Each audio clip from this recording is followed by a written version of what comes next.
Доброе утро, Саша. Доброе утро. Впереди нас ждут большие праздники, да, зимние, Рождество и Новый год, все что угодно. Скажи, как ты отмечаешь их? Вообще, может быть, как в детстве отмечал, пока не уехал из Минска? Ну, в детстве... Советское такое наследие было? В детстве Новый год был наш большой праздник. Так как я такой по-прежнему же сейчас, да? Да. Новый год самый такой конечно, масштабный, самый. где и для молодежи. А вот я помню, когда я переехал, когда мне было 7 лет, я очень удивился, что Дед Мороз по-прежнему в Норвегию ездил, чтобы только мне подарки. То есть у тебя был персональный свой такой Новый год? Ага. Ну а как вообще вы отмечали этот праздник? Вот была традиция, да, сам ставить Новый ребенка, да, рассказывал стишочек там за подарок как-то. Не, ничего мне не нужно было. Просто Я Дед Мороз? требовал подарки. Требовал? Да. А вот сейчас в Норвегии мы быстро решили, мои родители, самые лучшие родители, они быстро решили, что вместо того, что мы будем не только что православное Рождество будем праздновать, а еще и норвежское. Ну, чтобы мне легче было дружить. Ну, а традиции какие-то вот есть в вашей семье такие, которые вот можно рассказать, а которые можно посоветовать, как-то отмечать по-особенному? Ну, так я говорю, вот смотри, самая главная традиция – это подарки, все праздники, конечно, да? подарки. И я был очень рад, что не только сейчас на Новый год, еще на Рождество норвежское, там у нас вообще сейчас такой конкурс, что у кого больше всего подарков. Ага. Это можно подумать, что это я захотел, но это папа, он очень так, ему нравится, как это Соревноваться, да. Так что он всегда пишет такой лист, кто вы, потому что он знает, что всегда он выиграет, потому что у него 89-90 учеников. Ого. Так что всегда, конечно, он всегда выигрывает, у него много таких маленьких. То есть у кого больше подарок, тот выигрывает. Еще подарок? Что за это? Не, он просто, ему приятно, что хорошая у него больше всего друзей. да? А после Евровидения, конечно, сейчас уже... Я еще по-прежнему открываю подарки с Рождества 2012 года, даже 11. Саша, а что вообще, может быть, стоит белорусам, например, перенять из иностранных традиций? Вот есть какая-то традиция, которая вот тебе там настолько впечатлила, понравилась? Ну, мне очень нравится рождественский календарь. Это не можно сказать, что это праздник, но это весь декабрь. Мы делаем такой календарь, и за каждым маленькие такие окошечки, и за каждым окном там или шоколадка, или игрушка, или что-нибудь. Например, у Лего есть календарь, конструктор, новый конструктор каждый день. Это больше всего для детей, но я тоже покупаю. То есть сейчас уже в декабре как раз у тебя висит такой календарь. Да. А в этот Новый год что будешь делать? Где планируешь его отметить? На концерте или все-таки вот так, как ты любишь с Nintendo? Да? Знаешь, что я думал, после того, когда я известный стал в Норвегии, это уже 8-10 лет назад, так после этого каждый Новый год меня приглашали с большим гонораром выступать, и я всегда думал, что это вот моя судьба, что всегда я буду работать на Новый год. А вот в прошлом году мне так хотелось с семьей побыть, и там вообще-то мне шейх из Дубая предлагал, но у него не хватило денег. Ну вот на самом деле это настоящая популярность, когда ты можешь отказаться. Да. Но мы дружим с ним. Но самое главное вообще в декабре – это семья. Понимаешь, в Беларуси здесь просто круглогодно люди любят друг друга. А вас по праздникам? В Норвегии мы особенно в декабре. Потому что у нас так холодно в Норвегии, что мы должны греть друг друга, а то мы умрем. Так этот Новый год все-таки дома отметишь или соблазнишься на предложение? Посмотрим. Если не позвонит шейх. Если хватит денег у шейха. А вот вообще,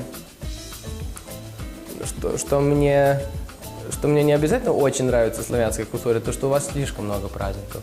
Много, да? Да. То есть мы тунеядцы. Пасха – это хорошо, понимаешь? Вот Пасха, День Святого Николая, такие вот важные. А потом еще, вы сейчас придумаете вдруг у меня много, и да, ну, я... Зато у наших артистов, представь, сколько работы в празднике. Да, правда? но такие праздники, которые артистов тоже не приглашают. Например, они просто мне мешают. Например, это вдруг у меня много смайликов в один день. О, сегодня день смайлик. Это, ну что это за праздник каждый праздник? день, конечно, Да. да. Всегда можно найти какой-нибудь праздник. Или день, чтобы целоваться, тогда все так и поцелуи. Да. Ну вот ты говорил, что фанаты тебе дарят даже вот то, что ты любишь, и твои вот эти календари, да?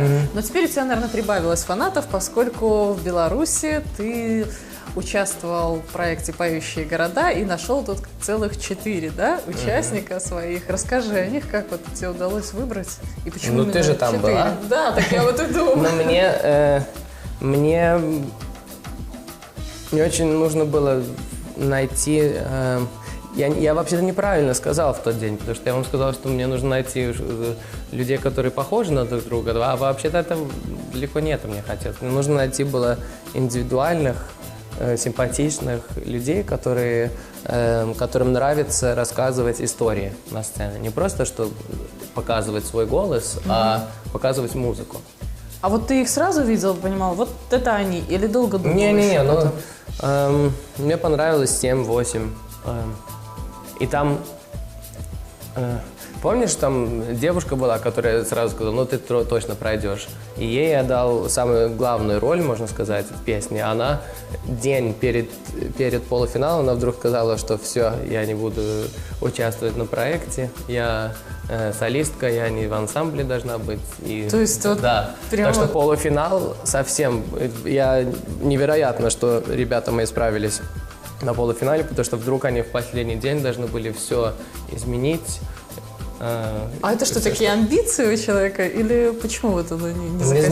Не знаю. Я не люблю тратить время на негативные разговоры, так что я попросил, я один имейл написал ей, что, пожалуйста, одумайся, это все-таки у тебя, она больше не ответила мне, так что вместо того, чтобы злиться на нее, так я лучше эту энергию трачу на них, чтобы с ними работать. Ну а вообще, какое общее впечатление от всего вот этого проекта? Насколько тебе понравилось в нем участвовать?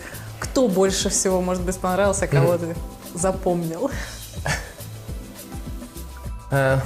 Вообще много талантов увидел в Минске, например, на своем кастинге? Ты же до 2 часов ночи сидел.